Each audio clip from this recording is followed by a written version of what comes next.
is the Banner Ravens podcast. Paul Mancano and Jonas Shaffer live on a Tuesday in March. It's been a while. It's been a full week since we've done a show here on the Banner Ravens podcast, and a lot has happened in the past week. Ben Cleveland is back. Jake Hummel has signed with the Ravens. Who is that? Mark Andrews got his roster bonus. Right-of-refusal tag placed on Ardarius Washington. Michael Pierce retired. Tylan Wallace re-signed. Marcus Williams got cut. Arthur Maulet got released. Marlon Humphrey had his contract restructured. And Jonas, I've had about 18 medical maladies in the past week, which is why we haven't been able to do a podcast. But here we are. We're back. I'm a walking medical bill between my twisted ankle at a bachelor party and my illness that is my fourth illness of the winter. And yet we're back. We persevere.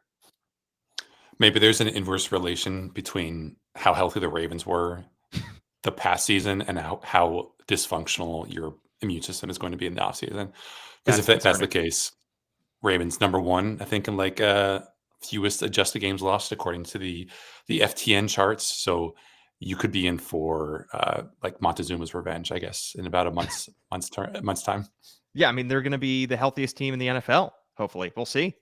Given the amount of injuries / maladies that have kept me out. But Jonas, we're still here. We're podcasting. We got a lot to discuss here. And it's time to start us off with our word of the day. And our word of the day is vindicate. Definition that I'm going with here: to prove justification or defense for, to justify. First known usage circa 1571. I don't know why they said circa. Seems like a very specific year to use circa with. 1571, not 1570. After years of me begging, years now, Jonas, it's been about a year and a half, but we'll call it years, of me begging the Ravens to upgrade at backup quarterback, they have finally done so. They have signed veteran backup quarterback Cooper Rush to a 2-year deal that is reportedly up to $12.2 million with $4.2 million guaranteed. Base salary of 2 years, $3.1 million annually. And Jonas, the Ravens have a backup quarterback that is not 38 years old or a 6th round rookie. And I personally feel vindicated. Wouldn't it be better if they hadn't signed anyone and we were talking about them making outrageous decisions to draft one in the 2nd or 3rd round? Don't you think it's selfish of them to deny us that opportunity to talk about how the Ravens should not, in fact, get an edge rusher or cornerback in the 2nd round, but in fact lay out for Jalen Milroe just so the Ravens can do all kinds of wild shit in the backfield and maybe have a developmental backup quarterback behind Lamar, even though they're never going to get rid of Lamar until his legs fall off. But don't you think it's selfish of them to just give us the bare minimum when it comes to competent backup quarterback play, when we could have so much more fun with this position that ultimately last year did not matter one bit? Selfishly, I would have loved to have a whole episode on the draftable quarterbacks, the guys that you could get after the 1st round, and that content is out the window. However, assuming Cooper Rush is the upgrade that we think he will be, our eyes will perhaps be spared during the 3 preseason games when we saw some truly bad football. Maybe it will be slightly better if we see Cooper Rush back there hurling the football as opposed to Devin Leary / Emory Jones back there. But you never know. Josh Johnson was fine the final 2 games. Like he wasn't the problem. It was just the guys behind him. No, he was not the problem. Jonas, also though, how excited are you to have a fellow red-haired fella on this roster in Cooper Rush? Representation matters, Paul. just like they say. And I think I don't want to speak out of turn here, but having talked to Devin Leary a couple times or gotten up close to him a couple times, he also has a reddish beard. I don't know if you would say his hair is more copper tone than redhead, but Cooper Rush is definitely redheaded, and that's important. This isn't like Pro Football Reference nickname database official, but I think I saw on Reddit that some Cowboys fans had taken to calling him Orange Crush because Rush, push it together, get the red hair. You've got yourself an Orange Crush, which I think is great. There's not a lot of, we've got Action Jackson as a nickname for Lamar. We've got King Henry as a nickname for Derrick Henry, but not a lot of other great, like Fruit Punch kinda for Marlon, even though I think that's more descriptive of him knocking the ball out. We've got like K-Ham for Kyle Hamilton, AD for our Darius Washington, but not a lot of other evocative, colorful nicknames. And for me, this is a big and deal. Orange Crush is great because it's one of the drinks that everybody loves to drink during the summertime in Baltimore. It's a staple here in Maryland. Who is Cooper Rush? Let's talk about him as a football player and less about him as a red-haired icon. He is 31 years old. He has been pretty much a backup quarterback his entire career since he went undrafted out of Central Michigan, played a whopping 7 seasons, 8 years in Dallas, 38 games. He started 14 of them. He's got a 9-5 record as a starter, 61% completion. He's got twice as many touchdowns as he does interceptions, 20 touchdowns in his career to just 10 interceptions. And Jonas, this is a lot of backup quarterbacks you get are, failed starters. Cooper Rush is a backup. He knows he's a backup. He's been a backup his entire career, but he's a good one. I mean, he is definitely, I think, an upgrade over Devin Leary, who was on the practice squad this whole year. At this point, Josh Johnson has been, a serviceable kind of coach on the field, so to speak. But at this point, he's going to be 39 years old entering next season. The Ravens, in my mind, had to upgrade at this spot, and Cooper Rush feels like the perfect situation for both him personally and the team. It doesn't have a very strong arm, but he makes do with the athleticism that he does have. Accurate to a point. Can make a little bit of stuff happen out of structure, but not a whole lot. I think if you have that kind of quarterback, you're probably not letting him hit the open market. I mean, obviously we saw Justin Fields after a kind of meh season in Pittsburgh just got a $20 million a year deal from the Jets because he still has that potential. He still has the arm strength. So I think the Ravens are never, as long as they have Lamar on a huge contract, never going to spend more than a pittance basically on that back quarterback position, whether that's on someone cheap like Cooper Rush in free agency or perhaps, anywhere from a 3rd to a 6th round pick in the draft. I mean, it's possible that Cooper Rush just comes out and stinks out loud this year and that, 2-year deal turns into a 1-year deal and we're back talking about this again next year and you're speculating wildly on just who it is that the Ravens need to go get. Maybe at this point, Kirk Cousins will be officially washed up and you'll be trying to make the case for the Ravens signing him for like 1 year for $6 million or something like that. But he did his job. He did his job in Dallas for the Ravens to get him at this relatively cheap deal, this relatively cheap level. It probably won't hurt them in the comp pick game, which is obviously a central consideration for Eric DeCosta. So you just hope that he never has to play beyond more than a couple cleanup snaps in the regular season. That was obviously the case for the Ravens last year. That was the case for the Ravens the year before.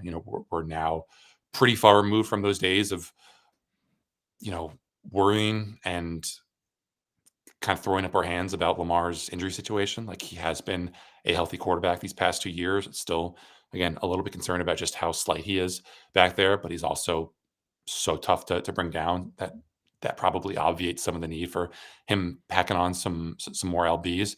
So, if Cooper can just be a kind of competent guy who, is a good scout teamer, if they need him to be that, then that's fine. It was interesting that he, I think, is 31. Lamar is 28, yeah. I believe, and they've both played 20. They've both played 7 years in the league, which goes to say that Cooper, I think, came into the league pretty late, missed a year while on practice squad, but also just how ridiculously early Lamar came to the league compared to some of these guys who, like Tyler Shook, who's I think 25 and was in the same recruiting class as Justin Herbert at Oregon is now coming into the draft. We're past the point now where these draftable guys are older than Lamar, but there was such a long stretch at the start of Lamar's career where these guys were you would be looking at this guy as a 1st-round prospect and saying, well, Lamar has already won an MVP and he's younger than this guy. But it is still ridiculous that Lamar is still just 28 years old and, should be at this point a 3-time MVP. But look, I don't want to make Cooper Rush out to be a world beater. He's not. But you just are looking for somebody in a backup quarterback who can come in and win some games for you. And frankly, the Ravens haven't gotten that. This has been a position that they've undervalued. And I think that they've paid the price. They didn't pay the price last year because Lamar was fully healthy. They didn't pay the price the year before because Lamar was fully healthy. But since Lamar has taken over as full-time starter, since Joe Flacco's time has ended at the start of the 2019 season, in games where Lamar Jackson has not started, the Ravens are 4-8, including playoff games in those games. So their lack of investment at that spot has hurt them. And you don't want to have to rely on Cooper Rush, but he better be ready when you do. I mean, this is probably the biggest investment the Ravens have had in a backup quarterback in the Lamar Jackson era. And maybe, I mean, from a monetary standpoint, if you're talking about a true guy that you're signing as a backup quarterback, I think this is the biggest investment they've ever made in just a pure backup quarterback, not somebody who could compete for a starting job, because they basically have gone through the 6th round pick roulette every 3 years. I mean, Tyrod Taylor, Trace McSorley, Devin Leary, all those guys were 6th round picks. The RG3 contract was probably the closest that they've come in terms of signing a free agent. That was a 2-year, $4 million deal. So this is a bump up on that. And I know obviously inflation in the league and the salary cap goes up every year. So you're bound to break records just about every other year. But this is a real departure, I think, from the Ravens' traditional strategy. And it's interesting because it's something that maybe you thought the Ravens might have done 2 off seasons ago when they saw really how an injury to Lamar Jackson could hurt them.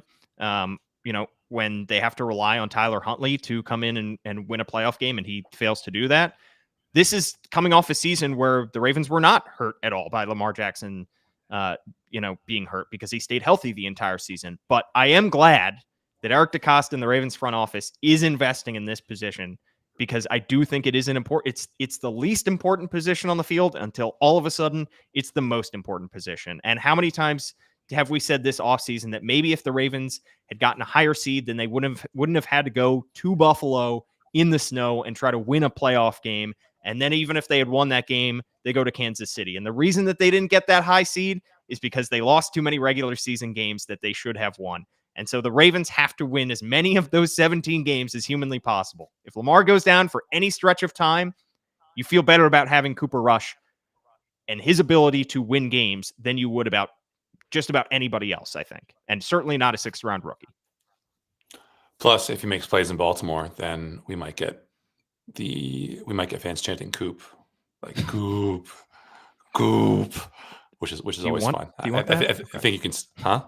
Do you want that? Is that something you would want to hear? It's a visceral pleasure to hear fans say like the same vowel together, right? Sure. In your Also, yeah. I forgot. Maybe I'm not giving this offense enough credit for the nickname Caliber as I initially did, because we have Project Pat as well, and we have DeAndre Hopkins, aka Nuke, NUK, not NUKE, but still. Pancake Pat though. Yeah, pancake. I think Project Pat, Pancake Pat, yeah, and then DeAndre Hopkins as Nuke. Yeah, that's fair. D-Hop. Project Pat is a rapper. Good to know. I don't think Patrick Ricard is going to be unveiling any rap albums anytime soon. How does this affect, though, the addition of Cooper Rush here, Jonas? How does this affect? They called him Project Pat initially because he was moving from defensive line to fullback. So I was technically right, even though he is now fully Pancake Pat. Yeah, the project has been completed. How does this affect, in your mind, Josh Johnson and Devin Leary? Obviously, Josh Johnson's a free agent. The Ravens can move on there. Devin Leary is still under team control. Is he just going to be QB3? They're going to let Josh Johnson kind of ride off into the sunset. Honestly, I mean, if Josh Johnson's ready to call it a career, I'm sure the Ravens would love to have him in some capacity as some kind of, I don't know, you could create some assistant coach role for him because they love his voice in the QB room. Yeah, he's been around the block. He's got his commercials. He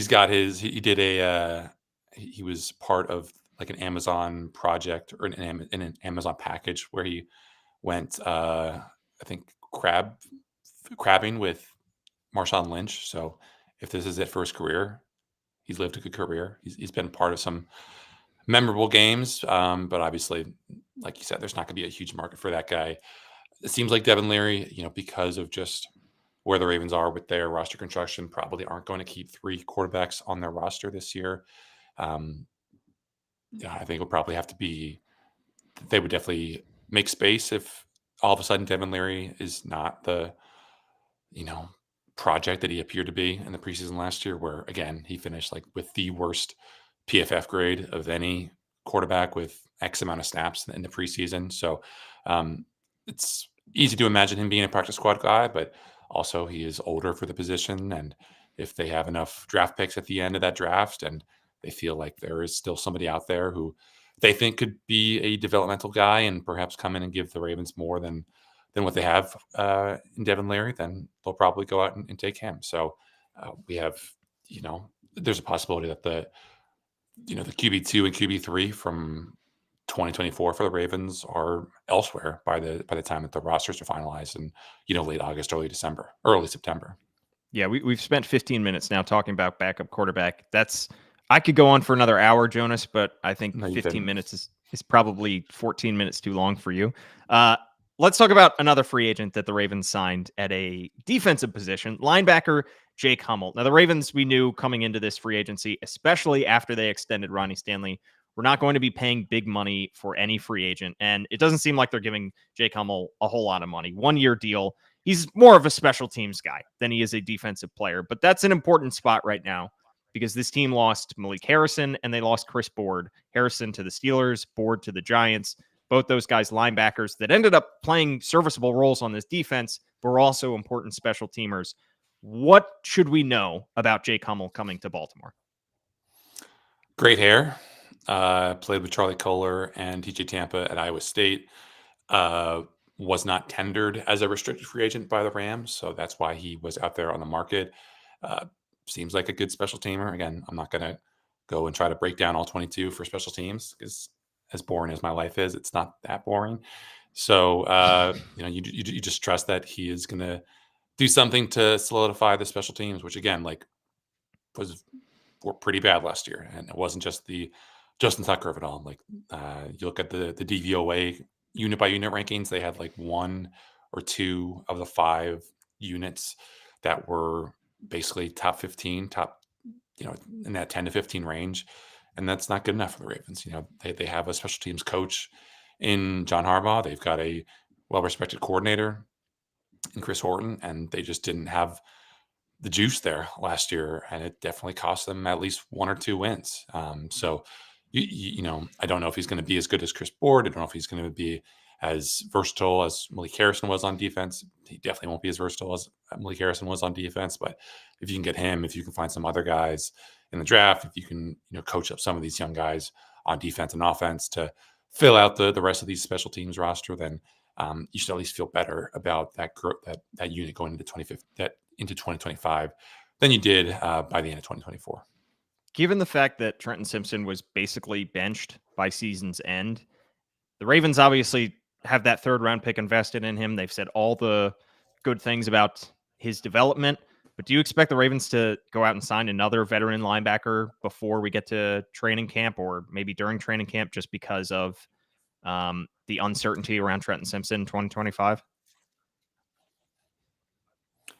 Yeah, probably. There aren't a whole lot of great options out there. And obviously, there's a bit of clamoring for the Ravens to get back into the CJ Mosley business because of what he means to this area and because of how successful he was. But the CJ Mosley who last played a snap in Baltimore is very, very different from the one who's dealt with a lot of injury woes in New York. So it'd be cool to see him back. He's a great guy. I really enjoyed getting to know him when he was in Baltimore. But don't know what he's asking for, don't know what kind of market he has. And obviously the Ravens aren't really in a position where they can spend more than a couple $1 million on guys who won't be starters at this point in their career.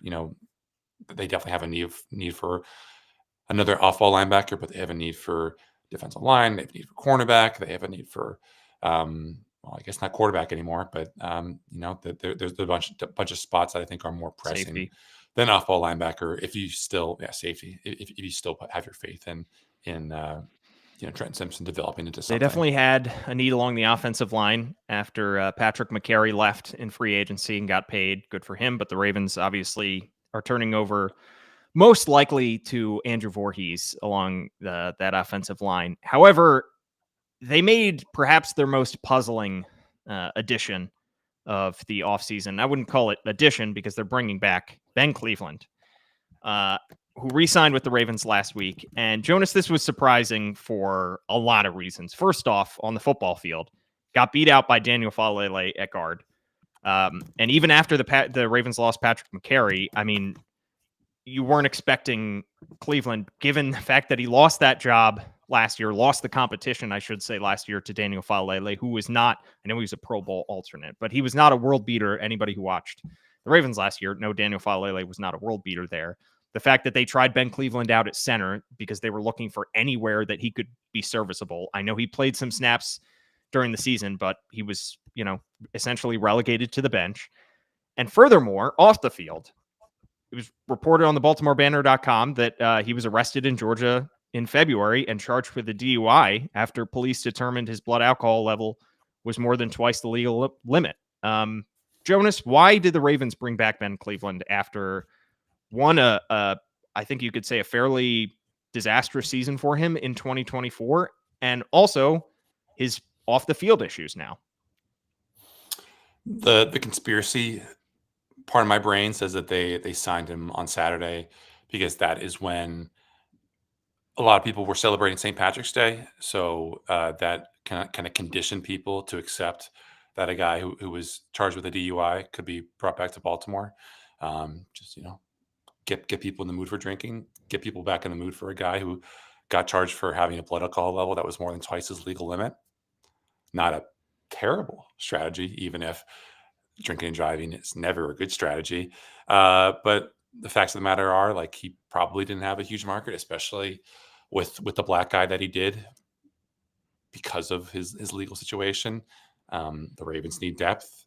He's been able to play a bunch of different spots along the line. Whether he's any good at them is debatable.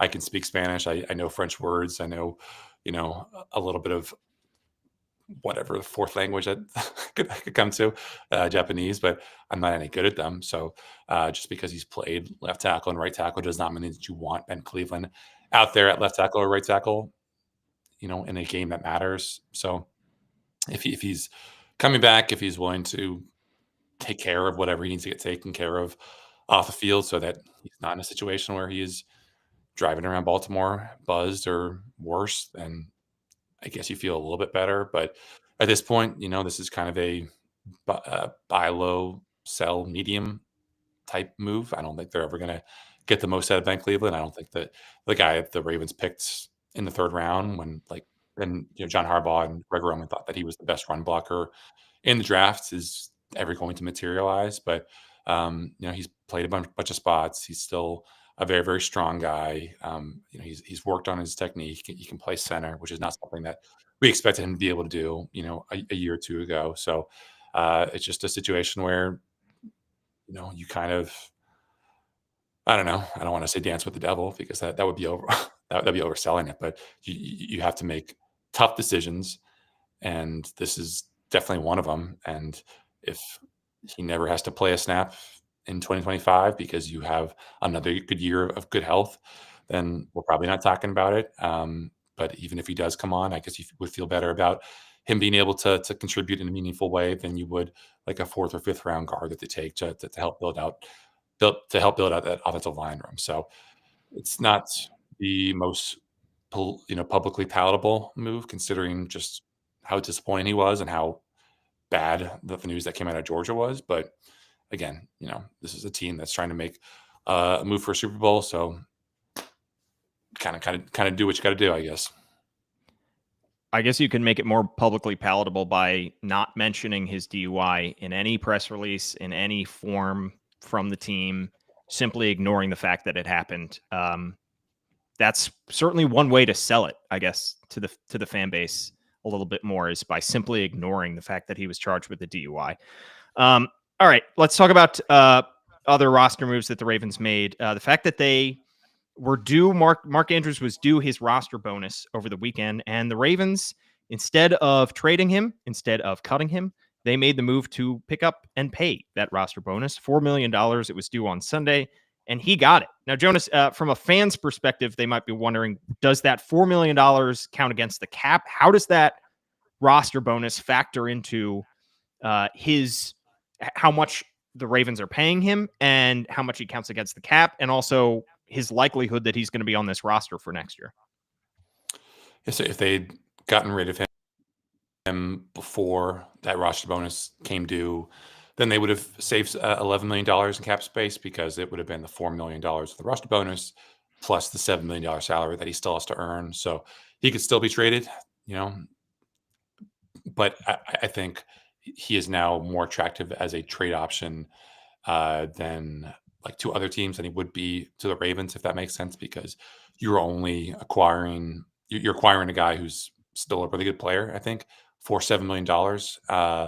And the Ravens would obviously be parting with that salary and, probably losing more than what they feel like would be right for that price point. So they could still trade him. I think it's far less likely now than it was when, Eric DeCosta was kind of making overtures toward the rest of the NFL at the combine. Like, hey, this guy's great. This guy's going to have a great year wherever he plays, blah, blah, blah. So it seems likely that he's going to be back in Baltimore for what's probably the final year of his time. We don't know exactly how the Ravens feel about that tight end room, but you've got Charlie Kohler on the final year of his rookie deal, Isaiah Likely on the final year of his rookie deal, Mark Andrews on the last year of that second contract. So decisions are going to have to be made. And it's going to be interesting to see just how it all kind of comes together, because obviously that's been, for as long as Lamar's played, a very, very important position to him in terms of just the target share and just, how much of a security blanket that guys at that spot have been for him over his career. To me, this seems like the Ravens certainly made their calls and they certainly did due diligence, but they weren't going to get what they perceived to be fair value for him. And we talked about, obviously, the Ravens were never going to cut him. It didn't make sense. But if they were going to trade him, they needed to get a pretty high pick back. The number that you gave, Jonas, was like a top 100 pick at the very least in order to get back, to make it worth it for the Ravens to lose one of their most reliable pass catching options for Lamar. Could you see him being a draft night trade? Maybe one of the teams that misses out on like Colston Loveland in the first round decides that we still need to address this position, and here we are in the second or early third round, and we haven't taken a tight end yet, and we want to add somebody, so we're going to ship out one of our picks for Mark Andrews? Yeah, it's possible. I mean, and obviously, like when you think about the last big draft day trade that the Ravens had, they had that deal with the Cardinals for Hollywood Brown, I think, done for like at least a week or two before it was announced on draft day. So just because that this deadline has come and passed doesn't mean that they still can't find a deal. I just think it doesn't make a whole lot of sense for the Ravens to basically give away Mark Andrews, and because you're getting $7 million in cap space and maybe an early round 4 pick. So it's definitely something to keep an eye on because there are teams that need a good tight end. Mark Andrews, I think, is definitely a good tight end, no matter what his playoff record might say about him. So I think that's a really good, interesting possibility that there could be something that happens at the draft. We know that it would make sense for the Ravens to, give the rest of the league as little heads up as possible, just so that they can kind of have whatever advantage that they gain by kind of holding their cards that way. But then I guess you could also say that gives Isaiah Likely and his agent, and Charlie Kohler and his agent all the leverage, this early in the offseason. So it's definitely probably not a situation where we're at the end of it in terms of wondering and waiting and figuring out what exactly this is like the end game for Mark Andrews in Baltimore is. But it's going to be probably something that we're not done talking about here. All right, another roster move. We're zipping through these. We talked about restructures. We expected some restructures this offseason. We got one in the form of Marlon Humphrey, restructured his deal. Just explain this to me like I'm 5 years old, Jonas. How exactly did the Ravens adjust Marlon Humphrey's cap hit, and how exactly does it adjust when he's getting his money? Well, he's getting the money regardless, because he got the $18 million salary and turned it to a roster bonus. So that's money coming his way. You add the void years so that you spread out the cap hit, and you get over $13 million in cap space. So obviously, you never want to ideally add void years to a contract, because that means that even if you do come to an extension agreement with Marlon Humphrey, at some point in the next year, because I think he's under contract through 2026, then you are basically paying twice for the guy, like what we kind of saw with Ronnie, that they're not only paying him this new extension money, but they're also paying him the void year money, or they're accounting for the void year money on the restructure from last offseason. So, this is probably a situation where they're doing this rather than restructuring Lamar's deal, because you don't want to give Lamar all the leverage in whatever contract negotiations are going on right now or looming in the future. So they only had so many possibilities for these levers that they hit, these buttons that they smashed to get a little bit more cap space. Roquan's under contract for a lot of money. Nnamdi Madubuike is under contract for a lot of money, but for whatever reason, they felt that Marlon was the most obvious solution. So it doesn't preclude them from signing Marlon Humphrey to a big deal. Obviously, we saw yesterday with the $30 million EOD deal that Derek Stingley got from the Texans, that the cornerback market is finally jumping up, and that's going to make it really, really tough for the Ravens or whomever to sign these all-pro guys to big money deals. But something had to be done to create this cap space, and so that was what they decided. Yeah, and relative to the rest of the league, I mean, we always use the Saints as the prime example of how teams abuse and then end up paying the price for these void years and these restructures. I mean, the Ravens are still very responsible, perhaps to a fault. It depends on where you fall on that side of the argument. But they look ahead, and there really aren't a whole lot of guys with a whole lot of void years beyond this year. Obviously, the OBJ deal was kind of a sign that the Ravens were willing to do that in order to get a guy that they wanted. But from what we've seen, I mean, the Ravens really don't have, you go into the future, and there really aren't a whole lot of void years taking up a whole lot of cap space in 2027, 2028, 2029. So a move like this, I don't think, it's a lot of teams do this. It's one small move. It gets them cap space in the near term. Got to maximize Lamar Jackson's window. I'm all for it. All right. Ardarius Washington, restricted free agent. Ravens had two options here. So they could have added a right of refusal tender on Ardarius Washington, or they could have placed a second round tender on Ardarius Washington. They did the first. That means that Ardarius Washington has until April 18th to sign an offer sheet from another team that is more than $3.3 million. And if he does sign that offer sheet before April 18th, the Ravens then have until April 23rd to exercise their right of first refusal and match that offer. Now, the difference between that and the second round tender, the second round tender would have been $5.3 million in 2025 and would have forced another team that gave an offer to Ardarius Washington to max that number, to surpass that number of $5.3 million, and also forfeit a second round pick as compensation to the Ravens. So the Ravens really showed that they value having Ardarius Washington, but they don't value him as much as they want to keep him at $5.3 million. So they're betting that the league values him at a contract worth between 3.3 and $5.3 million. Jonas, were you surprised at all that the Ravens did not place that second round tender on Ardarius Washington? My initial reaction was that they would do the cheaper tender. I got a little bit moved off that position by seeing, Brian McFarland, who obviously does great work for Russell Street Report, expecting them to do the cheaper or the more expensive $5.3 million tender. I just think that, when you think of Ardarius Washington and his career arc, he still is a guy who is like 5'8", 180. That's going to be a non-starter for some front offices or some head coaches. He's still a guy who's only had like 3/5 of one good season. He missed all of the 2023 season with that pec injury, basically. He has positional versatility, but it's not clear whether, you would trust him to play at that kind of undersized spot as a slot corner, or you would want him, playing as a deep safety with not a huge wingspan to be able to, or great speed to kind of be that center fielder that is disruptive.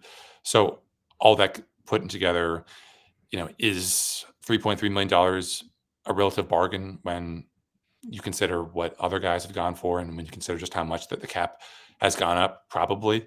But I think in this case, it's not like a perfect analogy, but when you think of what the Ravens did with Lamar as they were kind of going through the weird contract negotiations with him a couple years ago, like they shocked, I think, a lot of people when they did the non-exclusive franchise tag. And those are 3 words I never thought I would have to say again, rather than the exclusive franchise tag, because they were determined to let other teams like make the market for Lamar. And I think it's probably what they're expecting to happen here. Like there are a lot of teams that need a safety, but they could find one in the draft. They might have already found one in free agency. So if there are offer sheets made to Ardarius, then maybe the Ravens could use those to just like be the baseline for their own deal for him going forward.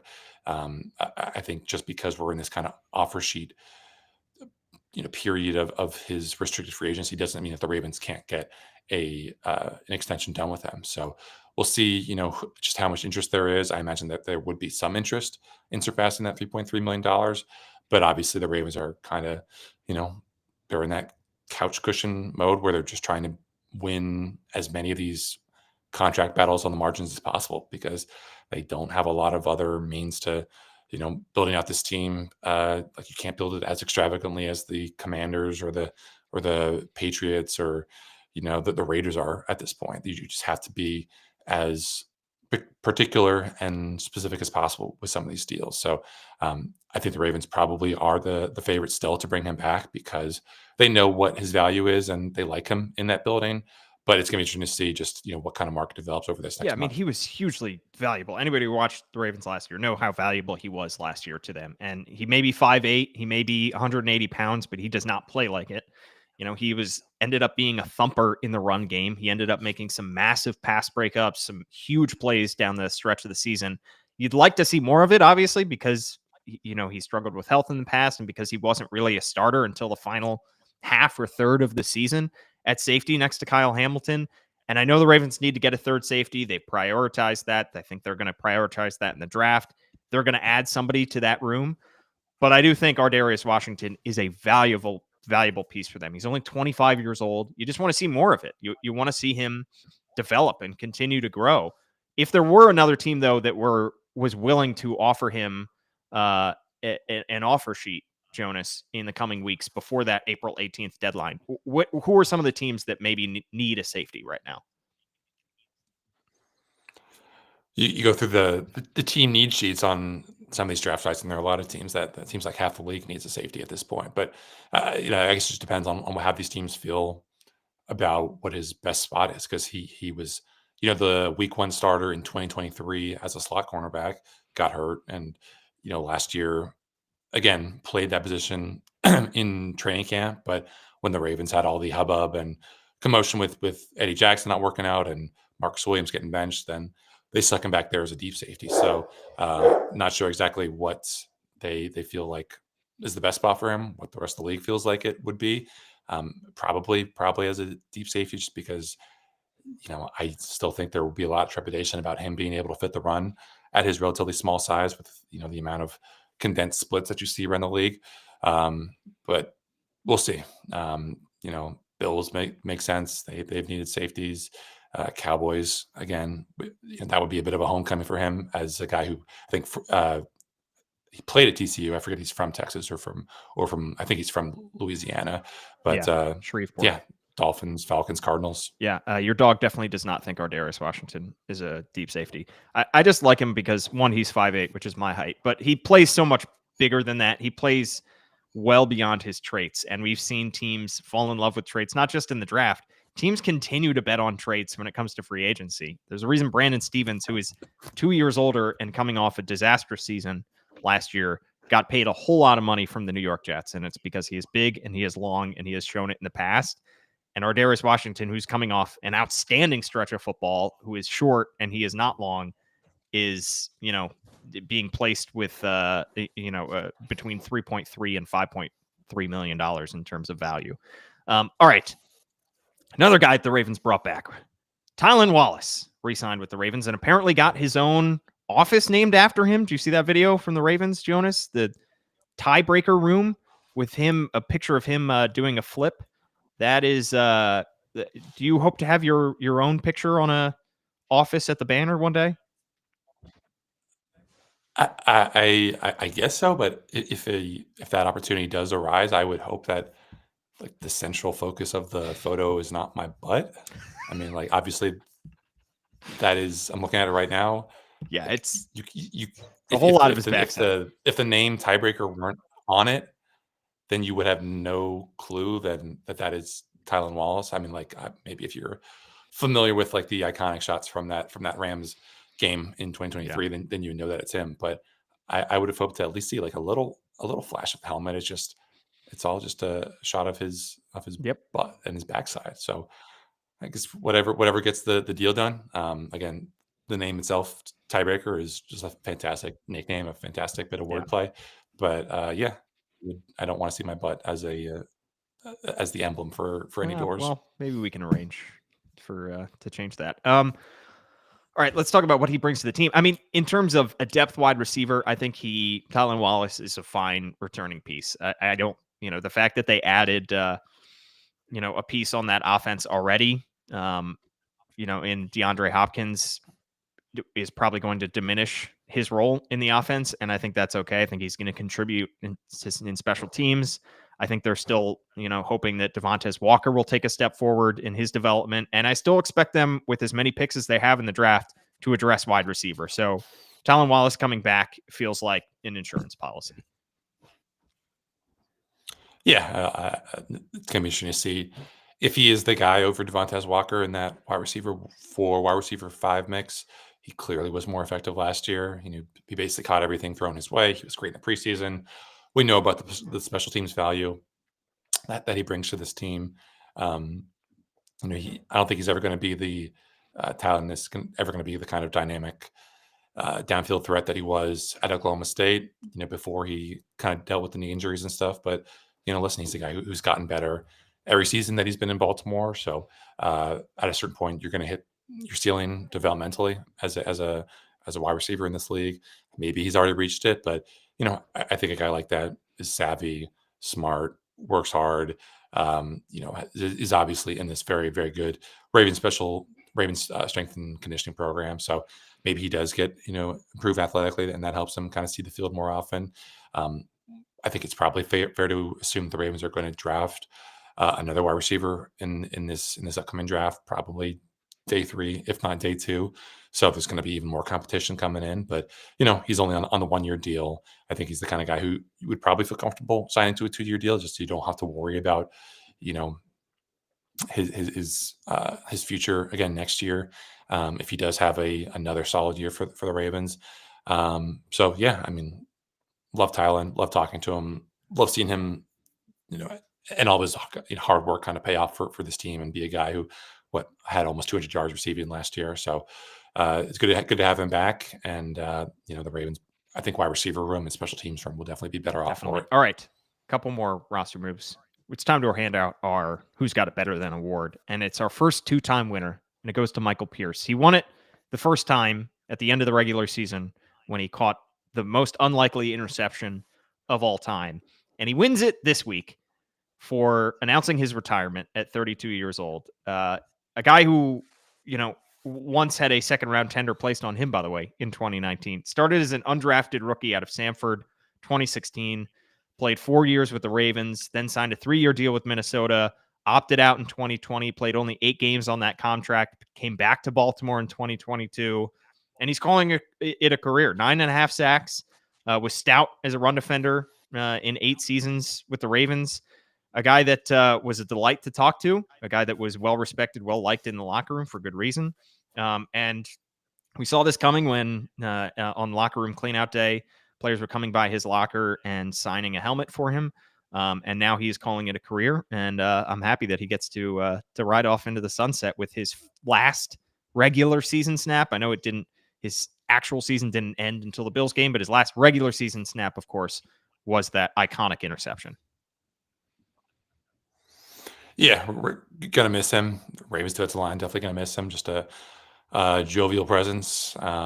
Just all the joy that you expect from a man that size. He definitely made a huge outsized impact considering just where he was. Probably might not even made the team if he didn't have like a awesome final preseason game where I think he forced a fumble or fell on a fumble, and that kind of set him up for just being the kind of strong guy that he was. Definitely leaves a hole in the depth of that room. We don't know if Brent Urban is coming back. Those two guys are, thick as thieves together. So it would be strange to have one of those guys back, but not the other. But this is a good draft to find some depth along defensive line. And as of right now, the Ravens are obviously pretty set with having Nnamdi Madubuike and Travis Jones and Broderick Washington as your top three, but that's not a whole lot. Maybe someone like CJ Ravenel, who was a practice squad guy, an undrafted guy that they had last year, good size. He can develop into being a guy who's, scheme versatile and help you out. And maybe he is your kind of Brent Urban replacement. But that's definitely going to be a position where with Michael Pierce stepping down, it would have been nice for the Ravens to have him for another year. They obviously signed him to that extension in 2023, probably expecting him to be able to play through at least the 2025 season. But, Mike felt differently, so he's stepping away. Now the Ravens have to find a big nose tackle to kind of help back up Travis Jones. And I know Brody can kind of play inside at that zero tech spot, but you're going to need some girth up there because that is the kind of key tenet of this Ravens defense. Just like you got to be able to stop the run to earn the right to rush the passer. So it's going to be definitely a different vibe in that defensive line room without Mike back, but he left such a huge impact, and big shoes to fill for the guy who steps in behind him. Daniel Jeremiah of NFL Network has the Ravens in his latest mock draft, by the way, taking Oregon defensive tackle Derek Harmon, who maybe the Ravens, if it's the 27th pick, they look to replace Michael Pierce and add another defensive tackle there. All right, a couple other guys who have left the roster. Marcus Williams, designated as a post-June 1 release, restructured his deal in January after he was benched. We knew this was coming, Jonas. And another guy from that secondary who was leaving, Arthur Maulet, also released, was awesome in 2023 when the Ravens signed him and played just 3 games this past year as he dealt with injuries. So guys that we were expecting to be released, guys that had very disappointing 2024 seasons are on the way out. Yeah, it's a bummer for Maulet because he was even awesome in 2024 training camp. He just got hurt and was never really the same again. It was just kind of one thing after another injury-wise, which was kind of, I think what he dealt with before he came to Baltimore. So plenty of good balls still left in him. I don't know if you can see him. It's going to be curious to see just how long he lasts on the market for and what kind of deal he gets. But Arthur Maulet, great dude. I think he dealt with some personal stuff with his family this year. That was, it was a shame that he couldn't kind of work that out on the field and, play for, I think, some of the family that was going to, going through a tough time. So wish all the best for him, wish all the best for his family. But, another very smart guy who's probably going to, hopefully be able to find a home somewhere if that knee and the lower body is healed up. And I think he can still, give you something, even at his kind of more advanced age for that slot cornerback position. And somebody who's bounced around the league in his career, but has made an impact in a lot of those places. I mean, New Orleans, Indianapolis, the Jets, the Steelers, fun guy to talk to. And also another guy who is short relative to football terms, 5'9". So I always enjoyed having at least somebody that I could talk to who was relatively close to my eye level. All right. Final thing that let's talk about, Jonas. The Ravens draft picks are set for the draft at the end of April. The Ravens have 11 draft picks, starting with number 27 overall. They have 1 pick each in the first, second, and third rounds. They have 2 picks in the fourth round. One of those is compensatory. Their 5th round pick is a compensatory pick. And then they have 1, 2, 3, 4 picks in the 6th round. And they have 1 pick in the 7th round. Jonas, I can't wait to get into mock draft season with you, to dive into the tape, to do our mock drafts, to delight in this this next month of tape watching with you. The mock draft that we did last year was hellish, and that was with what 7 or 8 picks. Yeah, I can't that was imagine so fun. doing 11. So yeah, I don't know. We got to figure out a better way to track if we are doing a mock draft of like who is actually available and who's off the board, because the cross out method that I tried to employ last year just was not effective. Totally Just like failed. cross referencing like where the guys are on the consensus big boards and a lot of stuff. But yeah, 11 picks. Eric DaCosta has talked like he wants to use all of them. Obviously, I think we have to kind of do our own roster math and just see how many spots on the 53 are actually there for the taking. Like how many players they actually need from this rookie class to make the team. How many guys would probably be foisted off into the practice squad because they've had pretty good luck with their draft classes in terms of the guys sticking around. So maybe they do make a move. Obviously, people saw that with the 4 6th round picks, that is not a lot of draft currency in terms of getting you to move up. Again, Yeah. like you're going to, maybe it moves you up a little bit in the 3rd round, maybe it moves you up a little bit in the 2nd round. But even if you packaged all those guys together, probably be able to enough to like move you 1 or 2 spots in the 1st round, maybe 3 or 4. Again, it is a very, very steep curve just in terms of draft value once you get past the 2nd or 3rd round for that ability to move around the board and kind of help yourself in some of those early rounds. Yeah, this is not like the same as, was it the 2022 draft where they had like 18 4th round picks? This is not the same level of that. And 4th round picks are just way more valuable, obviously, than 6th round picks, but they can help you move up. And the Ravens last year, Eric DaCosta said, we don't really do that. They don't like to move up. So I wouldn't expect a whole lot of movement on draft weekend from the Ravens, but we will have a whole lot of movement on the BaltimoreBanner.com, where you can subscribe $1 for 6 months, where Jonas and Gianna Hahn and Kyle Goon will have you completely covered over the next month. And we have so much more to talk about. We are officially shifting into draft mode, Jonas, and I can't wait to bring you more draft content. Subscribe to the Banner Ravens podcast anywhere that you get your podcast. Like, rate, review, subscribe. If you write us a 5-star review, I will read it out here on the show along with your username or handle, unless it's obscene, and I'll give you the spotlight that you deserve. At Jonas _ Shaffer is his handle. I'm at Paul Mancano and at All Banner Sports. Thanks so much for tuning in.